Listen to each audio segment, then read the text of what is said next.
Everyone, welcome back to channel Shikshan. इस series में हम कवर कर रहे हैं क्लास 12 केमिस्ट्री का 4th chapter chemical kinetics. Chemical kinetics में अब तक हमने पढ़ा केमिकल काइनेटिक्स वो ब्रांच है जो डील कर रही है रिएक्शन रेट्स के साथ और उसके मैकेनिज्म्स के साथ। उसके बाद rate of reaction. What is rate of reaction?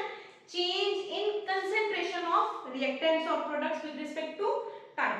उसके बाद हमने किया उसी के SI unit that is mole per litre पर सेकेंड। फिर हमने ये समझा कि अगर मेरे पास एक रिएक्शन है A गिव अस P और मैंने रेट ऑफ रिएक्शन लिखना है तो मैं इसका रेट ऑफ रिएक्शन हमेशा कैसे लिखूंगी? R which determines the rate of reaction d by dt. What is d by dt? It is change with respect to time. A. What is square bracket here denotes? Square bracket of A denotes concentration of A. Clear? Which is equals to d by dt of P with minus sign. Clear? So this is R is equals to minus d by dt of A or is equals to d by dt of P. अब इसमें एक छोटा सा change जो पिछली video में था, देखो अगर मेरे पास मैं एक सिंपल रिएक्शन लिख रही हूँ, मेरे पास एक रिएक्शन है, सपोज करो मेरे पास रिएक्शन है N2 plus 3H2 give us 2NH3। Clear? ये एक रिएक्शन है और मैंने इस रिएक्शन का रेट ऑफ रिएक्शन लिखना है। तो पहले तो ये बात समझते हैं कि जो N2 है और H2 है वो है मेरे पास रिएक्टेंट, जो NH3 है वो है मेरे पास प्रोडक्ट। तो N2 है मेरे पास रिएक्टेंट, A के साथ डिनोट करूंगी क्योंकि हम रिएक्टेंट ऊपर A के साथ डिनोट कर रहे हैं, और NH3 है मेरे पास प्रोडक्ट। तो याद रखना ये जो बाहर 3 और बाहर 2 है ये किसको रिप्रेजेंट कर रहा है? ये रिप्रेजेंट कर रहा है मेरे पास कोएफिशिएंट को।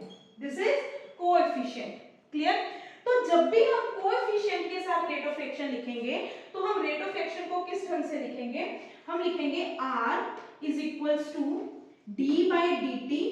याद रखना जितने रिएक्टेंट है उसको किसमें लेके चलना है? स्क्वायर ब्रैकेट में।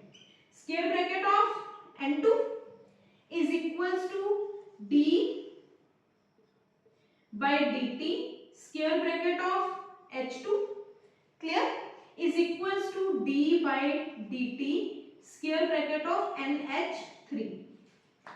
इसको थोड़ा सा करते हैं NH3। क्लियर? अब जहां रिएक्टेंट है वहां कौन सा साइन आएगा? Negative. N2 is reactant, negative sign, H2 is reactant, negative sign, और यहां कौन सा साइन आएगा? प्रोडक्ट है तो पॉजिटिव साइन। क्लियर? अब कोएफिशिएंट को पावर में नहीं ओवर में आएगा, फ्रैक्शन में आएगा। जैसे N2 का कोएफिशिएंट कितना है? अगर कुछ नहीं है तो कोएफिशिएंट इज 1, तो अगर मैं 1/1 भी करूंगी तो चलेगा, है ना?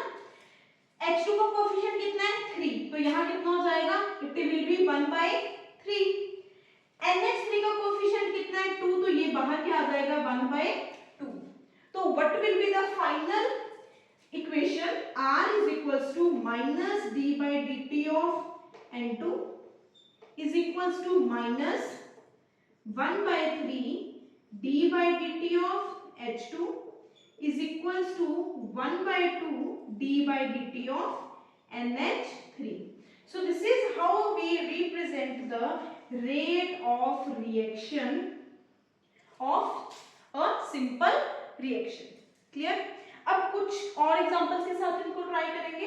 एक हम करते हैं example H2 plus O2 give us 2H2O। एक हम लिखते हैं PCl5 decomposes to PCl3 plus Cl2। एक हम इसके साथ एग्जांपल करेंगे, ये दो एग्जांपल्स हैं कि आप ट्राई करो रेट ऑफ रिएक्शन, फिर हम लिखते हैं। और थर्ड एग्जांपल हम कंसीडर करते हैं 2O3 गिव अस 3O2। तो इन तीनों एग्जांपल की turn by turn rate of reaction लिखते हैं। पहले फर्स्ट पे आते हैं। First rate of reaction R is equals to d by dt of concentration H2 is equals to d by dt of concentration O2 is equals to d/dt of concentration of H2O। Clear? तो reactant है H2 उसके साथ minus sign, reactant है O2 minus sign, H2 product है positive sign, coefficient है 2, so it will be 1/2। Clear? Next PCl5 R is equals to, अब मैं direct लिख रही हूँ, minus d/dt of PCl5 is equals to d/dt of concentration of PCl3 is equals to d/dt of concentration of Cl2, इसके साथ minus. Clear? Sorry इसके साथ plus क्योंकि प्रोडक्ट है। तो मतलब ये है कि चाहे जितने भी रिएक्टेंट है, जितने भी प्रोडक्ट है, हमने सबके साथ d/dt यानी चेंज तो सब में लाना है, बट जितने रिएक्टेंट है उनके साथ नेगेटिव साइन और जितने प्रोडक्ट है उनके साथ पॉजिटिव साइन। क्लियर? नेक्स्ट हम करेंगे R is equals to -1/2 d/dt of O3 is equals to 1/3 d/dt of O2। Clear? तो this is rate of reaction. अब यहां तक पता चल गया कि रेट ऑफ रिएक्शन लिखना कैसे है किसी भी इक्वेशन का। तो फर्स्ट जो फॉर्मूलेज हैं या फर्स्ट जो न्यूमेरिकल्स है केमिकल काइनेटिक्स के, वो इसी फॉर्मूले को रखते हैं। अब देखो, सपोज करो अगर मेरे पास कंसंट्रेशन O2 की दी हुई है और H2O की कंसंट्रेशन निकालनी है, तो मेरे को पता है O2 और H2O की कंसंट्रेशन क्या है, इक्वल। तो मैं क्या करूंगी, इक्वेट कर दूंगी। क्लियर? एक चीज इसके साथ ये याद रखनी है, आंसर में कभी भी नेगेटिव साइन नहीं आएगा। अगर मैं ये बोल रही हूँ कि रिएक्टेंट यानी rate of disappearance of O2 निकालो, इट मींस डिसअपीयरेंस मतलब O2 की वैल्यू कम हो रही है, मतलब वो रिएक्टेंट है। तो रेट ऑफ डिसअपीयरेंस मतलब minus d/dt।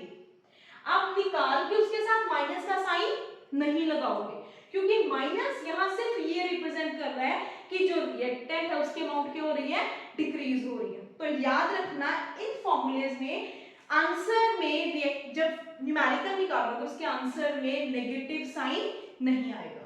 Okay? Chemical reaction में रिएक्शन की इक्वेशन यानी रेट ऑफ रिएक्शन की इक्वेशन पढ़ने के बाद उसमें एक बात हमने ये देखी कि जब रिएक्टेंट की अमाउंट डिक्रीज हो रही है तो प्रोडक्ट की अमाउंट इंक्रीज हो रही है।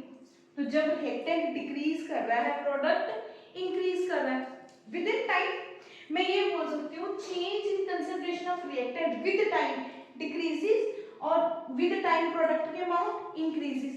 अच्छा, अब अगर मैं ग्राफ शो करूं, किसमें, अगर मैं ग्राफ शो करूं कंसंट्रेशन ऑफ रिएक्टेंट और product with respect to time, तो मैं ग्राफ शो करूंगी। अब ये ग्राफ ध्यान से समझना, मैं इस साइड आपको बोल रही हूँ दिस साइड एज टाइम और इस साइड में इसको रिप्रेजेंट कर रही हूँ कंसंट्रेशन को। कंसंट्रेशन दोनों की, रिएक्टेंट की कंसंट्रेशन और प्रोडक्ट की कंसंट्रेशन। क्लियर? अब अगर मैं रिएक्टेंट और प्रोडक्ट की कंसंट्रेशन के बारे में बोलूं तो I am talking about at time 0। ठीक, 0 टाइम में अगर मैं यहां से देखूं तो क्या हो रहा है, H2 और Cl2 की एग्जांपल लेके चलें जिसमें सिर्फ H2, चलो उससे भी इजीएस्ट एग्जांपल O2 और O3 की लेके चलते हैं, जिसमें O2 है मेरे पास, सपोज करो O3 है मेरे पास रिएक्टेंट और O2 है मेरे पास प्रोडक्ट। ठीक, मैं आपको ये बोल सकती हूँ कि इसकी वैल्यू स्टार्टिंग में जब 5 है तो उसकी वैल्यू 0 है। ठीक, इसकी वैल्यू जब 4 है इसकी वैल्यू 1 हो गई, इसकी 3 हुई इसकी 2 हो गई, इसकी 2 हुई इसकी 3, 1 4। ठीक, और इसके अगर जब ये खत्म हुआ तो ये 5 आ गया। कुछ इस पे हमने ग्राफ प्लॉट करना है, तो इस पे ग्राफ प्लॉट करते हैं।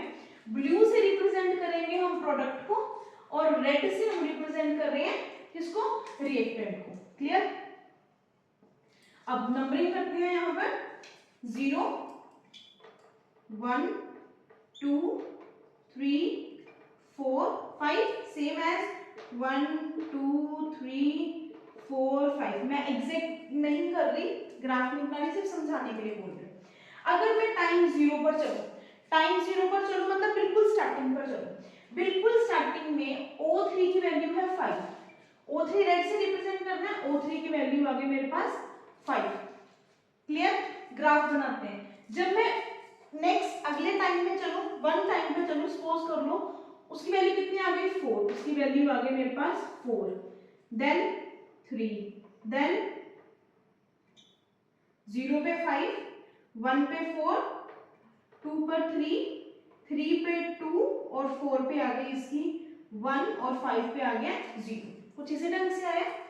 इसको मैच करते हैं। ये ग्राफ कुछ ऐसा आएगा। ठीक, ये रेक्टेंट का आ गया। अब हम बनाते हैं प्रोडक्ट का। 0 टाइम, यहां पर टाइम ले लो 0, 1, 2, 3, 4 एंड 5।